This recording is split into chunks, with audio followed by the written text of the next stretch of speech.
So, kamusta po mga ka-Streetwise? Ako po si Takeru Miyamoto at welcome po sa aking munting channel. So, mga kababayan, tulad nga po ng update nga po natin kanina, na confirm na po talaga na fake news po yung nilabas nga po ni Bobby Tiglao regarding nga po dito sa tampered na police report. And by the way, mga kababayan, ang lumalabas nga po dito, mukhang kay Sara Duterte po galing ito. Kasi tandaan po natin, no, kung ano man yung nakalagay po doon sa police report po na yun, yan po ay galing sa naratibo ni Sara. Okay? So ngayon, bago natin i-connect kay Sara Duterte yan, sumako si Bobby Tiglao. Alam niyo yung alam mong bistado ka ng fake news tapos hindi ka pa aamin, tapos nagpapalusot ka pa. So ngayon ito sumagot nga po itong si Bobby Tiglao sa Billionaire News Channel. Okay? So sabi dito, look, in a reply to Billionaire News Channel, journalist pala ito, no? Puta. Journalist pala yung matandang ukluban, okay? O journalist Bobby Tiglao maintains his position that the whereabouts of the First Lady need to be clarified. O, ngayon, clarified na lang. O, sabi dito, he didn't deny that three were summoned for questioning and didn't claim it's a false, said Tiglao. Yan, so ito po yung statement niya, no? Pero mas magandang basahin po natin yung statement po ni Bobby Tiglao sa mismong Facebook niya. Yan, no, di ba? So, gets niyo ba yung context nito? So, sa hindi lang po nakakaalam mga kababayan, akala ko doktor yan. Hindi, mukhang manyakis eh. Paano? Tingnan niyo mga mukha, no? Mga mukha po ng mga Duterte fanatics, no? Kung hindi mukhang baliw, mukhang manyakis. Parang si Digong din yung itsura eh, no? Puta na, mukhang manyakis din eh. Oh. So, alam niyo ba yung context nito, ng topic po na to? So, sa hindi na po nakakaalam mga kababayan, si Bobby Tiglao po, naglabas po ng isang police report. Yun naman pala peke. At dun po sa police report po na yun, nakalagay po doon na nung namatay nga raw itong si Tan Tongko, nandun daw po si First Lady Lisa Marcos at kinusyon daw po ng mga polis. So ngayon, nagsalita nga po yung Beverly Hills Police Department na peke daw po yung nilabas ni Bobby Tiglao. Peke! Ang kapal ng mukha mo! Tayo na ka. O, tingnan ninyo ha. O, journalist pala siya. O, sabi ni Bobby Tiglao ito sabi niya dito. So what was FL doing while Tan Tongko husband, her staff Dina Arroyo was dying from cocaine overdose, sleeping? Gago ka pala talaga eh, no? Gago talaga to eh, no?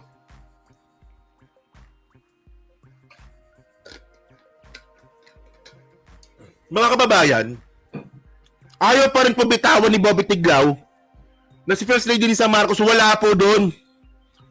Sinabi na nga po nung mismong Beverly Hills Police Department na wala si First Lady doon. Tampered. Mukha kang tampered. Oh. Did Beverly Hills Police inadvertently disclose a cover-up? May cover-up na ngayon. The first report was silted ba to? In the media was signed by record supervisor by Donna Corsi.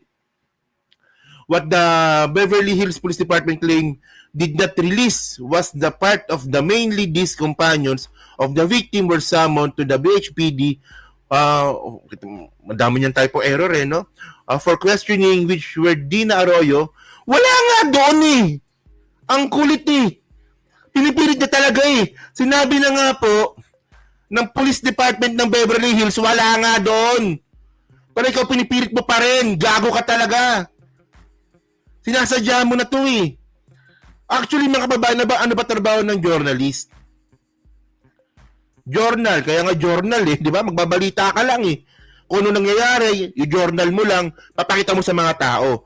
Hindi po ito ang tawag dito. Propaganda na po tawag dito. Pagkakalat na po ng fake news ito. Oh. Tumatanda ng journalist. Diyan kasabay pa ni Noli de Castro to, di ba? Ayaw niya pa rin bitawan talaga, no? Oh. Sabi niya pa dito. Ito na. Trump boys, obvious. Ano ba? Ba't puro kasi typo error? Hirap na nga ako magbasa ng English at typo error pa. Trump boys obviously asked BHPD to deny that it released this on the grounds of national security. It involved the spouses of the head of state of a country which the US wants to be military base to defend Taiwan. Kita nyo, ang lalim ng pagkakasaltik nito, no? Ang lalim ng pagkakaano nito, ng pagkakasira ng ulo ni Bobby Tiglaw talaga dito. Ngayon, ang bintang, ayan na naman eh. Bintang after bintang na nangyayari dito, Bobby Tiglaw eh. Hindi pa nga tayo natatapos doon sa fake news mo, gumagawa ka na naman ng bago. Ngayon, nagbintang na naman ngayon ni Bobby Tiglaw, si Trump. Di ba? Pinabura daw po ni Trump yung report. Kasi daw po, gagamitin daw po ni Trump si PBBM para po sa military base to defend Taiwan. Ay puta, naayos. Ayos talaga, no? Parang napaka-overwhelming na po na katangahan mo, Bobby Tiglaw. Nilalayo niyo po yung issue para dito po tayo ngayon mag-focus. Hindi. Anong klase to? Parang ano ba dito?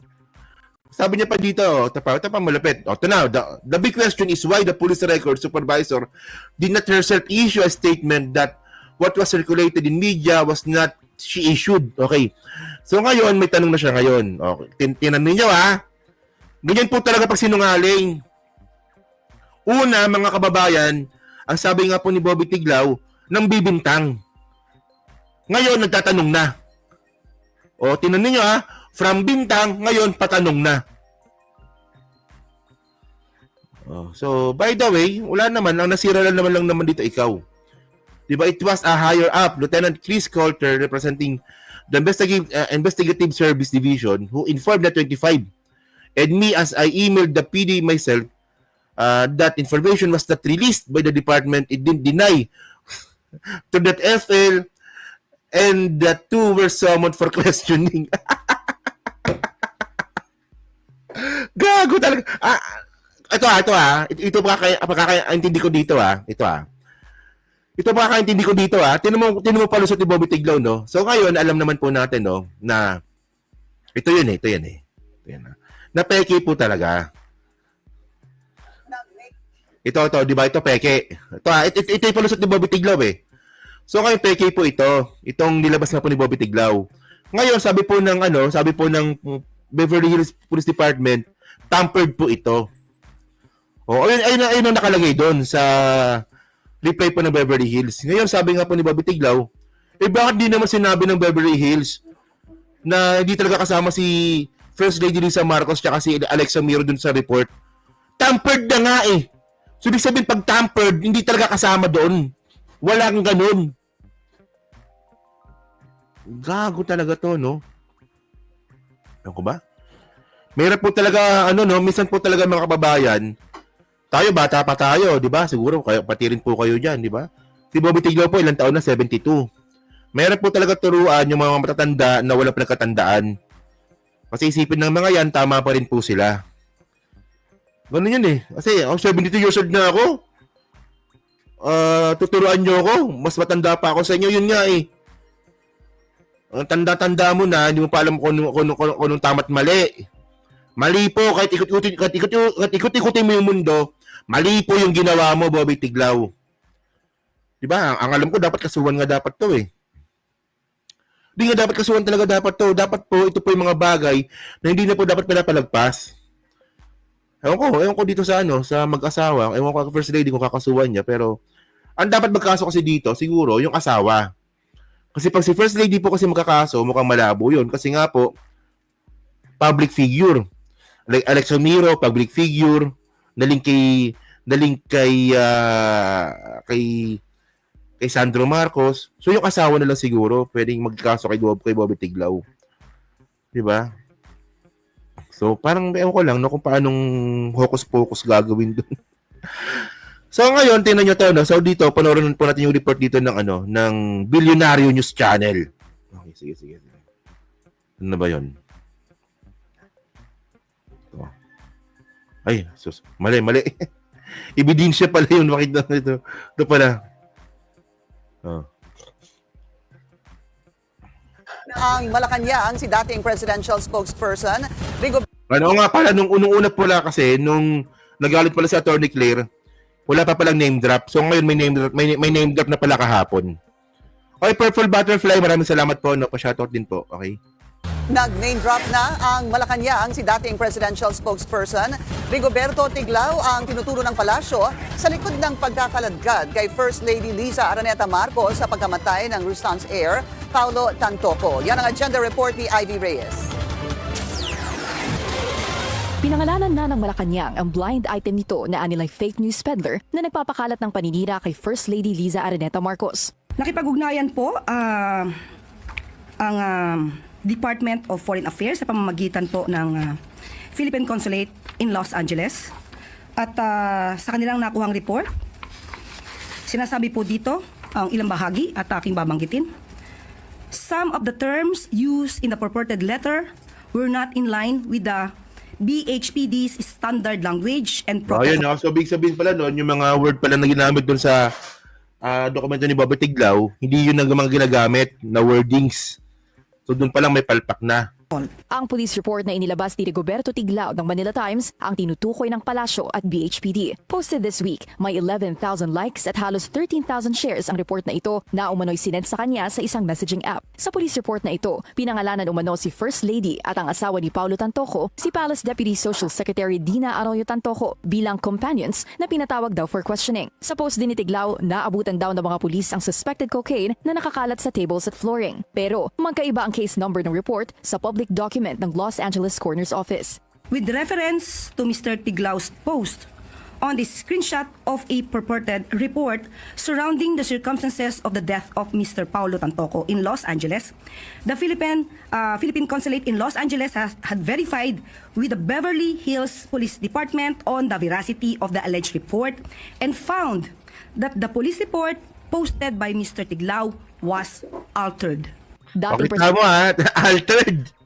Pero ngayon, ang sagot ni Bobby Tiglao kanina, bakit hindi naman daw dininay ng Beverly Hills Police na wala doon si First Lady Liza Marcos? Altered na nga yung dokumento mo eh.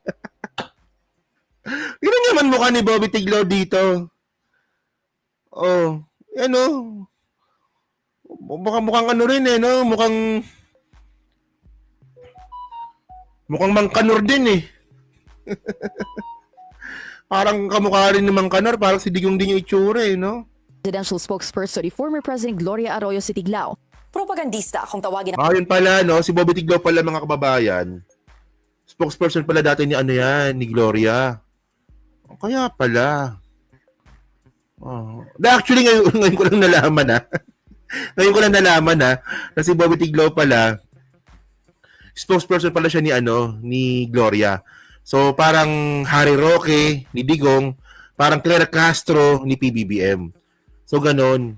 Ang palasyo si Tiglao, hindi raw kasi gawain ng isang mamamahayag ang magbalita ng walang katotohanan at pawang paninira lamang. Para sa agenda, Ivy Reyes, Billionaire. Okay na. So, ngayon mga kababayan, natandaan po natin, no? Yung sinasabi nga po ni Bobby Tiglao dun po sa dokumento niya na meron na pong police report. Actually, mga kababayan, narinig na po natin yan. No? Hindi po kay Bobby Tiglao natin unang narinig yan. Una po natin narinig po yun kay Sara Duterte. Naalala nyo ba tong video po na to? Tingnan nyo to ha. Tingnan nyo to.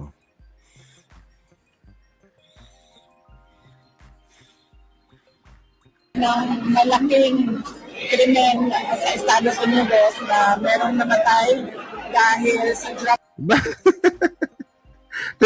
Tingnan nyo magsalita si Sara. Kung magsalita si Sara, nagkaroon ng malaking krimen doon sa Estados Unidos. May krimen doon. May putok ang vice presidente.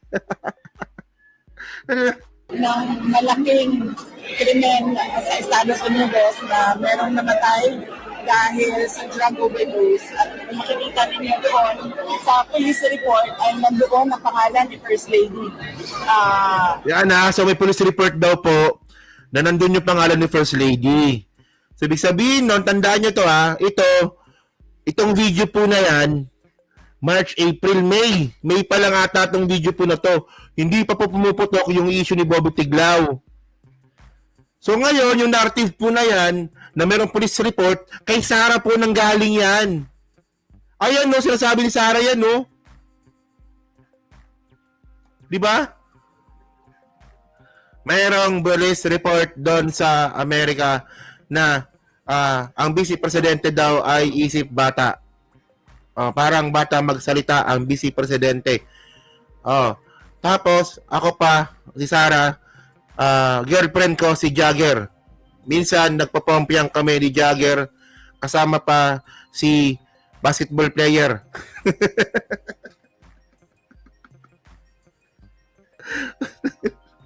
Ay, yung salita to. Close open, close open, close open. Police report ay nandoon ang pangalan ni First Lady. Kung magsalita siya, parang binabarot siya ni, ni Jagger. No? Kilala niyo ba si Jagger? Kilala niyo ba? Yung babaeng girlfriend ni Sara, si Jagger. Lisa Marcos na isa sa mga tao doon sa loob ng kwarto kung saan yung tao ay nag-overdose sa suspected drug overdose sa hotel room at ang daming nakikitang white powder substance na sinabi doon sa... Yun nga, di ba? Yun na yun eh. Yun na yun po yun eh. Kung ano man yung nilabas si Bobby Tiglao, ito po yung sinasabi ni Sara nung Mayo pa lang. Oh. So, saan natin...